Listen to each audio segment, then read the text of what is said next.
Good afternoon and welcome to the first in our series of three for Jumpstart 2018, where we're talking all about getting ready to crowdfund. Thanks so much for those of you who are joining us live today and those of you who are tuning in later. We're actually live broadcasting today from Crowdfunder HQ in Newquay, where I'm pleased to say it's a beautiful sunny day and there's a little bit of swell, so there's a few waves around as well. My name's Sammy Morger. I'm Head of Coaching and Project Innovation here at Crowdfunder, and we are super lucky today to also be joined by Natalie, who is our in-house fund matchmaker, who's going to tell us a little bit about some of the extra funding you might be able to access later on. And we're also joined by Emma from Hatch Enterprise, who ran a successful crowdfund called 55 East with us just towards the end of last year. And we're going to be talking to Emma throughout the session as well. So first up, a little bit of an introduction on who we are as Crowdfunder. So we're the UK's #1 rewards-based crowdfunding platform. We get round about 150 new projects going live each day, which gives you a little bit of an idea as to the scale of projects that we work with. Something which makes us really unique is our particular focus on tackling society's challenges. And actually something else is the access to partner funding, which you can actually get just by crowdfunding with us here. As I said, Natalie is the queen of all things match funding, so she's going to tell us a little bit more about that and how you can access that towards the end of the session. So let's get started by talking about how crowdfunding works, just to check we're all on the same page here. Now, often people have the conception that it's something like this. Now, you have a really nice idea and then it magically gets funded. That, of course, is not actually the way that it works. What I want to do is first of all, just to tackle that misconception that crowdfunding is something that happens as if by magic on the internet. So there is a little bit more to it. Actually, it's a little bit more something like this. So first things first, you create your unique project on Crowdfunder, which explains your idea. You set yourself a target, so how much you want to raise in pounds and how long you need to reach it. So usually something like 4 weeks, let's say. You then spread the word to everyone that you know, telling them about what you're doing. And people who like what you're doing can either just donate some money or they can make a pledge and receive a reward in return. And we'll talk a little bit about what those rewards might be in just a moment. So let's have a look at a real life example. So this is a project that ran last year, just so we can be super clear on what rewards crowdfunding is. So these are a bunch of people in London who have a little pop-up coffee shop, a little sort of cafe. So they needed to raise some money to sort them out with a better sort of premises and a better location for themselves, so it wasn't just popping up all the time. And over the course of just over 6 weeks, actually, they raised £20,000, which is absolutely amazing. So 49 people who came and contributed a little bit of money towards that. So it's things like getting a coffee the next time you come by Greenbirds. You could get a cake as well. They also had a reward where you could get some cinnamon buns delivered to your home or to your office, which I think sounds awesome, which I'd be really up for. And then they did some other things, like coming along to a barista training session to learn about making the perfect coffee. So it was some things that they were already offering anyway, and then they did a few things which were really different and very sort of outside the box. And that's really what crowdfunding is all about. So let's see what a project page looks like then on Crowdfunder, and I'll sort of talk you through some of the key things to look at on here. So you have your title of your project at the top, and that introduces who you are, along with a video which falls underneath, and we can see there for this project they had a video. Now, a video isn't essential, it's not compulsory. You can have an image there instead. And in our next session, which is going to be all about creating the perfect project page, we're going to go through all of these elements in a lot of detail and talk through best practice and some tips and tricks to make sure that your page is really sparkling. by the time that we're done with that session. So we'll be going through all of that next time. Now you can see in the top right hand corner, you can see a little bar that shows you how much they've raised and how much time they have left. And then directly under that is where people can contribute their money. So it's actually pretty simple. And every project will have one of these pages just for themselves. So we can break down crowdfunding into these 3 key steps, and you'll see this across the site that actually we often structure things like this. We have the planning, which is what we're talking about today, creating, which we'll do next week, and then finally running it. So getting the thing live and getting your pledges on, talking about it and spreading the word. And that's going to be in week 3. And I will mention at this stage as well that there is tons of help available on Crowdfunder. So for those of you tuning in, obviously you have these 3 webinars that you can access, but there's also 3 downloadable PDF guides that you can get from the website. They're also on the Eventbrite page for those of you who signed up through there. And I would absolutely recommend them. I know that Emma told me that she used them and found them really, really useful when she was running her project as well. But it's essentially a start to finish, cover to cover guide of everything that you need to run a really successful crowdfund. It's not just big blocks of text. There's lots of kind of activities and workbooks and templates for you to sort of work through. So if you haven't already discovered those, I definitely recommend putting those on your list. So today then, we're really focusing on getting launch ready. So planning your project is really the focus. So first of all, I'm going to look at a question which I think everyone needs to think about when they come into crowdfunding, which is, what do you want to achieve? Why are you bothering to do this? Okay. Now, for a lot of projects, it's the money. Okay, it's obvious. It's in the title, crowdfunding because we need the funding. But actually for a lot of projects, there's a bit more to it than that. So sometimes it can be about validating the idea. So finding out, actually, am I the only person who thinks this is a really good business idea, or that, you know, a cafe here would be a good idea? You can find out just by crowdfunding and finding out if people support it, if actually other people are on board as well. The second reason why a lot of people come outside of the funding is for awareness. So crowdfunding is basically one big marketing exercise. You will be shouting the loudest and proudest that you ever have done before from the rooftops, and everyone, whether they've heard about you before or not, by the time you're done crowdfunding, I can promise you, your profile will definitely have been raised. Next is actually in terms of sort of cementing long-term supporters and customers. So what we often find, and this is some feedback that we get from our project owners, that people who run crowdfunding projects, that the people who actually come on and support them and pledge some money, they tend to be the people that stay on for the long haul. So they tend to be the people that come back again and again, buying coffee, getting a cinnamon bun, or whatever it is that your project or your organisation is all about, because they feel that they've been part of the journey. That's really, really key. And of course, the final bit is that extra funding that you can access, which, as I said, Natalie's going to tell us about a little bit later. So let's look again at this question with those things to think about. Thinking about what it is that you want to achieve. Be really clear on that right from the start. Is it actually you want pounds in the bank? How many? Do you want to get some new customers in? How many? Do you really want to raise your profile? What does that look like? And set that target really clearly for yourself right from the start. So I'm going to throw it over to Emma now from 55 East. First of all, can you tell us a little bit about your project and what it is that you actually set out to achieve? That'll be over to you, Emma.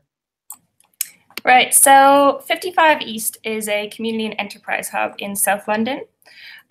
So Hatch has worked with entrepreneurs in South London, in Southwark and Lambeth for about 5 years now. And we've been offering them enterprise programs. And 55 East was sort of our next step. So we offer them co-working space as well as a place to try all their products and fail safely. So 55 East is it's kind of like a house concept. So we have a lounge, which is our community space. So we run tons of different events there. We run our courses there. And it's a place for local charities to run events, all that kind of stuff. And then we have a cafe, a community-run cafe. And then we have a co-working space for entrepreneurs. So we did set out to achieve funds, obviously, mostly to go towards our operational costs. We want to raise £20,000 so that we could pass along discounts to our entrepreneurs for the co-working space and to the community for renting out the space. So we wanted it to be as cheap as possible, so it was as inclusive and accessible to everybody in the community. But as Sammy mentioned, awareness is a big part of it as well. And that was something that obviously through doing tons and tons of marketing, we got to raise a lot of awareness for our project, which was really great. Fantastic. Amazing. Thanks for that, Emma. So hopefully you can start to think about some of that for your own project. What is it that you want to achieve? Now we have so many different projects, not only obviously you guys sort of viewing today, but across the site. We have everything from, you know, social entrepreneurs to artists, musicians, filmmakers, politicians even. So something that's going to be really key is being really clear about how you define your project. Where do you fit in? What makes your project really unique? What makes it different? How are you going to make it stand out? So thinking about that right from the start, there's a way that we can sort of start to tackle that question. So why would someone be interested in your project? You might have some ideas that are straight away going, well, because of this, because we're really great at this, and we're the first people to do that. It might be that actually you have to think about that a little bit more. And there's probably more than one answer to that question. So thinking about why someone would be interested in your project. Let's have a look at some examples. So we've got here 3 examples from projects that have recently raised money on Crowdfunder. First up, Mock and Coffee. Now I've summarised below what these projects are all about, how they're defined. And this is really useful, not only for your storytelling when you're actually presenting what it is that you're doing, but also when you're thinking about finding your crowd, which is the next bit we're going to come on to. So being really clear how you define your project and why people are going to be interested in it. So Mock and Coffee, it's all about coffee, adventure, and being outdoors. Really simple. So you can start to think straight away about the kinds of people who might be interested in that. Samphire Festival. So it's a small festival, it's a music festival and an arts festival. It's set in Exmoor National Park, so it's very much in the southwest, and it's very family friendly. So really simple to define that one. Again, you can already start to think of ideas about who might be interested in that.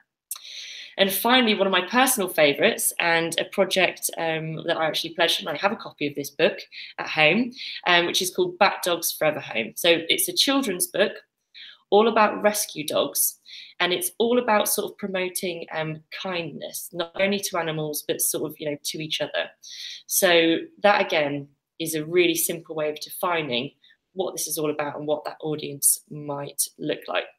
So can you tell us, Emma, about 55 East, what kinds of people supported your project? So because it is quite a big project, we were trying to achieve a lot. We have obviously the community aspect, the entrepreneurial aspect. We had a lot of our supporters came from entrepreneurship field, people who thought we were doing something quite innovative and wanted to help out. And then we also had people just from the community who wanted to see something different happen in this space, wanted to see more footfall coming towards the area that we're situated in. So it was quite an array of people. And that was interesting because, as you said, we have to get kind of the story right and the why right. But we managed to do that so that it kind of connected to a bunch of different groups and people. Everyone could connect with something. Awesome, fantastic. So taking that and sort of moving it a step forward to how that can relate to your own projects. So we have what we call a network map template in that first guide that I mentioned earlier.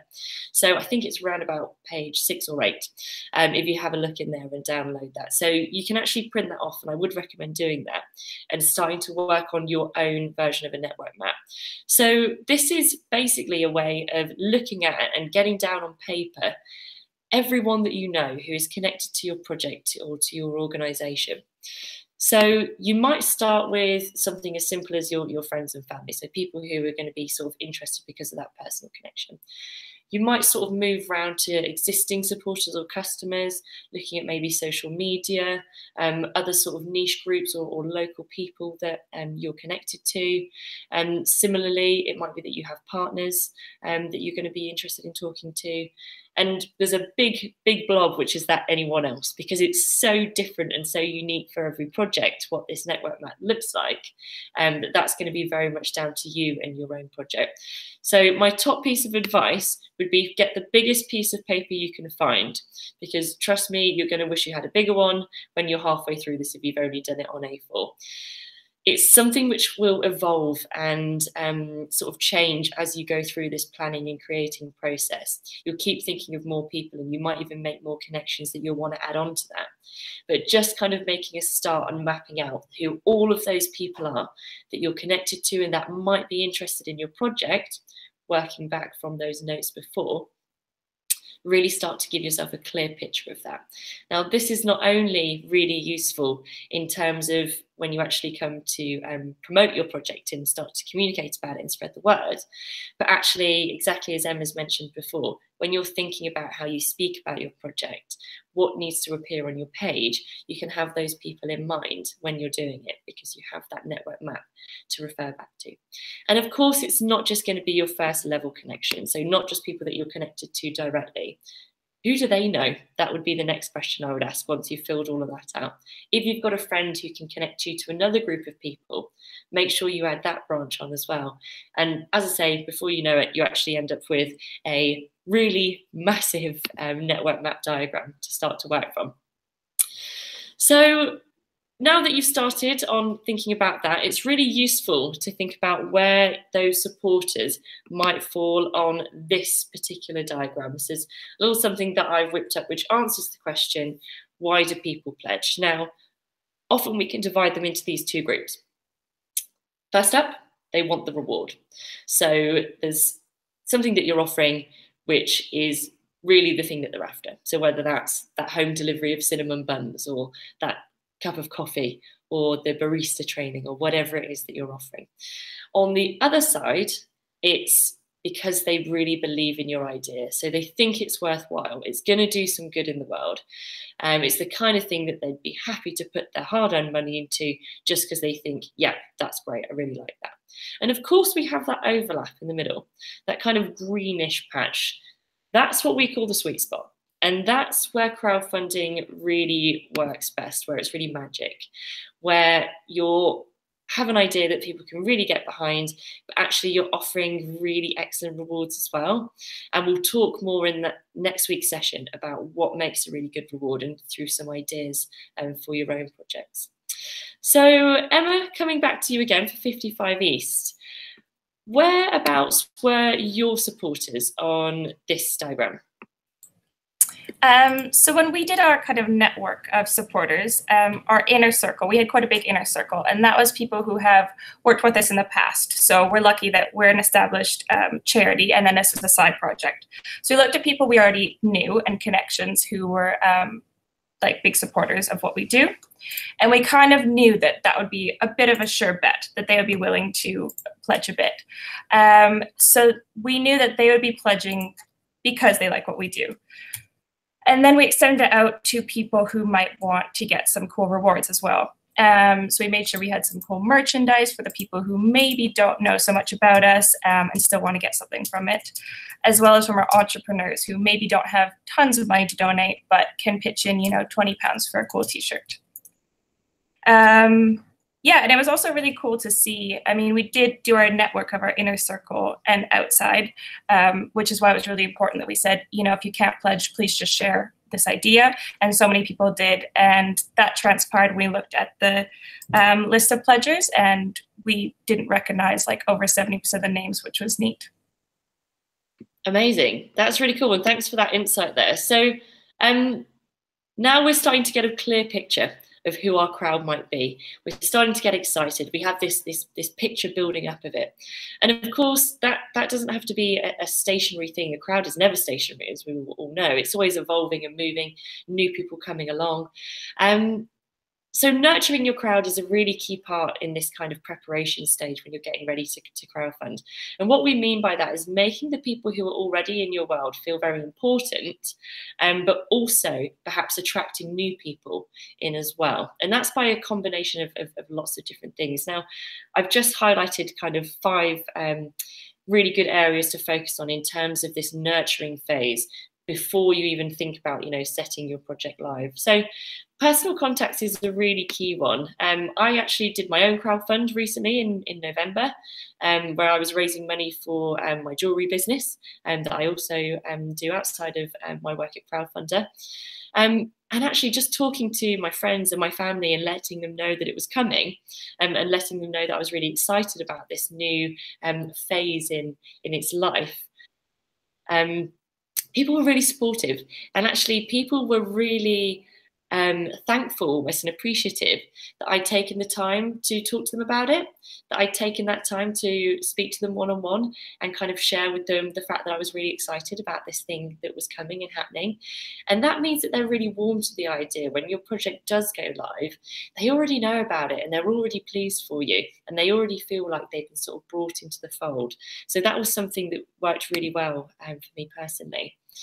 Similarly, with your existing supporters or existing customer base, tell them about it before it launches. Make them feel important and like they're the kinds of people that we really value.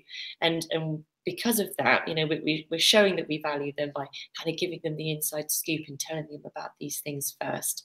So make sure that you're keeping those people on side. You're communicating with them regularly, whether that's through newsletters or through things like social media.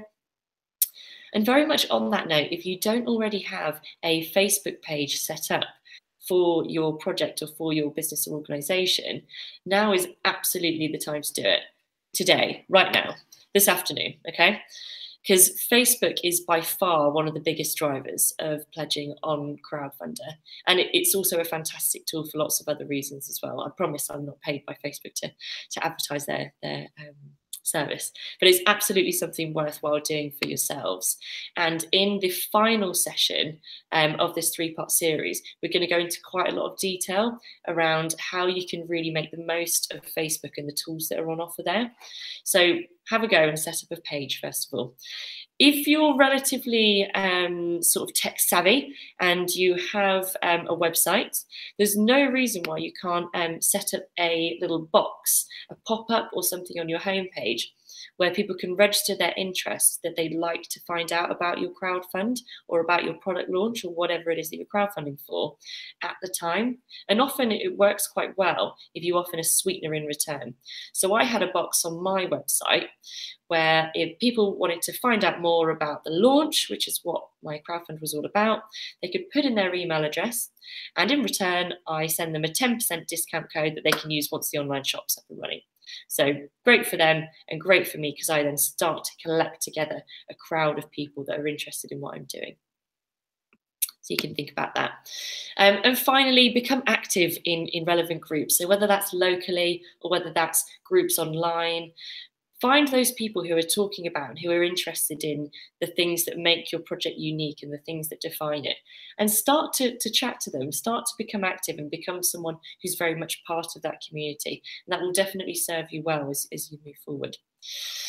So the next bit, and I'm actually very much a planner. I love to organize things. I have calendars on my desk and I have spreadsheets on my computer. I love this kind of thing. Some of you perhaps are not that way inclined, but it's something that you're going to have to do. Start thinking about a plan. So whether you just start jotting down a bit of a bullet pointed list, and we have a checklist template in the downloadable pack that I mentioned earlier, whether you start an Excel spreadsheet or you actually have a paper calendar and you start to write things on there. This is actually an example that you can see on the screen here of Mockin's crowdfunding plan, and you can see that they coloured things in green when they were done, for example, or yellow when they'd made a start on them. So you can go into, you know, the kind of detail that they did here, or you can do something much more high level. It's totally up to you on what you want to do. So Emma, in terms of your project, how did you guys go about putting together a plan? Yeah, so we actually used the workbooks on Crowdfunder, found them really, really useful just to get an idea of all the steps that we had to take. And then from there, I basically made a calendar on Excel, a very detailed calendar. Me too, I also like planning. And I would say our Crowdfunder was running at a very busy time. So we did about 80% of our work before it even launched in terms of planning. Yeah, just highlighted really important dates. We pre-composed our pre-launch emails. We actually pre-composed all of our emails. So we had drafts for when we reached 25%, 50%, 75%, just so those were all ready to go and we could just tweak them as need be, which was really, really helpful. And yeah, we researched lots of online groups we could be posting in who might think our project was interesting or relevant to them. Yeah, lots in terms of planning, but definitely make yourself a calendar and get those dates so you can stay on track. Yeah, I think you made some really good points there. Giving yourself some milestones and some dates, I think, is really helpful. I know it was for me when I was crowdfunding, saying I'm going to have this done by then, and really holding yourself to account on that, I think, is really helpful. Similarly, what you said about 80% of the work was done before you went live, I think that's really true for most projects, that actually, if you can get ahead of it and do lots of work before the crowdfund actually goes live, you'll find it really cruisy in theory, that you have so much preparation and you know what it is that you've got to do each day. Then it does make it easy. You don't wake up in the morning going, what should I do today? You've got a plan for it. You've got a strategy. So it's also useful kind of at this stage to start thinking about who might be able to help you with some of these things when you're putting this plan together. So crowdfunding can be a lonely business if you do it all on your own. And it's often pretty unlikely that you're going to have every single skill that you need to crowdfund really successfully, totally by yourself. I know that obviously I am a Crowdfunder expert, and I've been working with Crowdfunder for over 4 years. But even for me on my own crowdfund, I definitely drafted people in. It wasn't something super formal. Actually, I just had a friend who's a really fantastic photographer. I have another friend who's actually an editor of film. So they helped me out with images for my page, and we're shooting a video for my page. If you want to have a look, and I'm sure some of you are feeling a bit nosy, it's called Catch the Sunrise, was my project, if you want to have a little look at that. So I had people that kind of in a less formal way kind of were on my team and were helping me out with things. Similarly, lots of the other lovely ladies here at Crowdfunder were really helpful in helping me out with messages and things like that. So start to think about who can help you with your own crowdfund. So what I've done just here is highlighted some of the key skills that you might need if you're thinking about crowdfunding. Now, as you're the person tuning in today, it is pretty likely that you're probably going to be the project leader, the person who's running the show and has that calendar, is making sure that everything happens. It might be that actually you're also a fantastic networker, or you're really great on social media, but maybe your writing skills aren't great. Or maybe you've never made a video before in your life. So thinking about where your strengths are, highlighting some of them, and actually thinking about where some of the gaps are. What do you need a hand with, and who might be able to help you with that? So really something worth looking at pretty early on. So Emma, did you have anyone else who helped you out with the project? I'm hoping you weren't doing it all on your own. I did a large majority of it, but no, it's definitely a team effort. I mostly did the coordination to make sure everything was tickety-boo and going in order. We had, our CEO is really, really incredible at storytelling. So he actually wrote our page, which was great because That was a really, really important part of our project, to get the why down and to get that done properly, especially because our project is a bit more complex. So he had that. And then when we drew out our network, because we're a team of about 10, after we drew out our network, we looked at who was the closest with that person, who interacts with them the most. And then from there, we made a list. So when we were sending out our emails, as Sammy mentioned, it's really good to have that close contact to make people feel special. So then we had those people sending emails out to specific people who they knew, so they could kind of start the email being like, oh, hey, how's your baby doing, whatever, to make that connection before jumping and saying, hey, can we have some money? So we had the team kind of looking after individual emails and keeping contact with our groups and networks. Fantastic. I think that's a really good tip as well, and definitely something worth jotting down for ready when we're talking about actually the comms and getting ready to actually put the thing live. So we're going to come over to focus on extra funding for a moment now, and I've mentioned it a couple of times, sprinkled in a little hint of the fact that there is some free money available on Crowdfunder through some of our partners. So actually 55 East were successful in getting a £10,000 contribution from our Santander Changemaker Fund, which Natalie's going to talk about a little bit as well. So it's definitely something worth thinking about. Are you eligible for any of the extra funding that we have on Crowdfunder? And I'm now going to hand over to Natalie, who's going to tell us all about the funds and what you need to do to access them. Hi, so I wanted to tell you a little bit about the extra funding options that you can have with Crowdfunder. So currently we work with around 30 different projects, 30 different partners, and the best place to see these would be on the funds page. So it's crowdfunder.co.uk/funds, and on that page you'll see a list of all the different partners that we work with. We aim to make the extra funding, as accessible as possible. So on there you'll see we've got some national funds, but we've also got some local funds as well. So one example of one of our national funds, which Sammy's just mentioned, is our Santander Changemaker Fund. So with that fund, you are eligible for up to £10,000 or 50% of your target in extra funding if you meet the criteria. So Changemaker, for example, are looking for projects that really help out in the local community. They support social change and really innovative solutions for kind of community engagement. So it's really worth having a look through all the different ones. As I said, we do have local ones as well. So a really good example of that would be our Sterling Fund. So with them, if you were to apply for that fund, you're eligible for up to £2,500 or 50% of your project again. And with that fund, similarly, there is a criteria for it. So they're really looking for projects at the moment that are promoting economic growth, and really bringing in more spend, increasing visitors and attracting investment into the area. So that's a theme that runs throughout a lot of the different funds, and as I say, this is really the best place to find them. How do you go about applying for funding? So you'll see on this page, this will be your dashboard way of setting up your project. So really, once you start setting up the project, there's certain areas you'll need to fill in. So you usually have to have information on the basics, the project description, and any videos or photos that you're looking to upload. We do suggest, if possible, just adding in as much information as possible, because it just gives us more of an idea of a better fit for funds that we have. So once you're on that page, you will see where the arrow is pointing, a Get Extra Funding button appear. Once that appears, obviously you can click on that, and that'll actually show you the funding options that we've got available that's suited towards your project. So here you can see there's a little box that's appeared with the Sterling Fund in there. So it will give you all the information you need to know about that fund.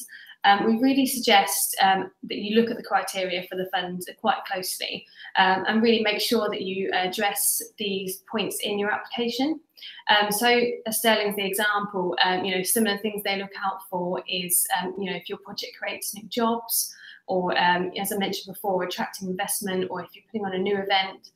But really anything that they're mentioning in their criteria, it's really good for you to focus on in your application. And just another point in particular, with any fund that you're applying for, it's really good to, if you can, explain what you'll be using the extra funding for. So whether that be to provide some training, or if it's to buy some kind of specific items that you need, if you can, portray that in your application, it's really beneficial. And then also just kind of how many people that will benefit from this extra funding. And then obviously, once you apply for the form, it should only really take a couple of minutes, but if you do have any questions, or if you want any advice on any of the funds we've got, you can contact myself, and that's on fundingadvice@crowdfunder.co.uk. And best of luck with your application. Awesome. Thanks so much for that, Natalie. Hopefully that makes it really clear for everyone how you can go about finding out about the funds that we have on Crowdfunder, and also applying for them as well. So before we finish, I'm going to come back to Emma one last time and really put her on the spot. So I hope she's ready. What is your best piece of advice for anyone who's looking at planning a project on Crowdfunder now? I would just go back to the point that you said at the beginning, that it's not just that you have a great idea and then it magically appears, the funds. I think if you're going to do it right, you need to give it a good amount of time and be aware of that in terms of planning, in terms of keeping up on top of it and spreading your idea. It's not enough just to have a really great idea. You need to let the world know, and it takes a lot of work in terms of marketing and comms. So I would say give yourself enough time, and in the planning stage, you'll be able to see how much time everything is going to take. Amazing. That's really good guidance. So before next week, there's 3 things that I would absolutely recommend doing for all of you who are tuning in today. So first of all, download those 3 PDF guides. Print them out if you like, or just have them downloaded. They are editable PDFs, so you can work on them online as well if you prefer. Start drawing your network map, and start building a plan as well. So get those Excel spreadsheets off, start printing out some calendars, or working on your own plan. So if you do have any questions at all, there's a couple of ways you can get in touch with us after this session. You can tweet to us. We are at Crowdfunder UK, and one of the team will get back to you really quickly for any sort of shorter, quick questions. Or if you have something a bit more detailed, or something which is really specific to your project, you can pop us an email. We have a very lovely, friendly team here who are ready and waiting to talk to you. You can reach them at support@crowdfunder.co.uk, and they'll be there and ready for you. So I'm going to sort of wrap it up there and say thank you so much to Natalie for coming along and telling us all about funds, and also to Emma for sharing her amazing insights and experience with us. And I will see you all at the same time next week. Thanks so much. Bye.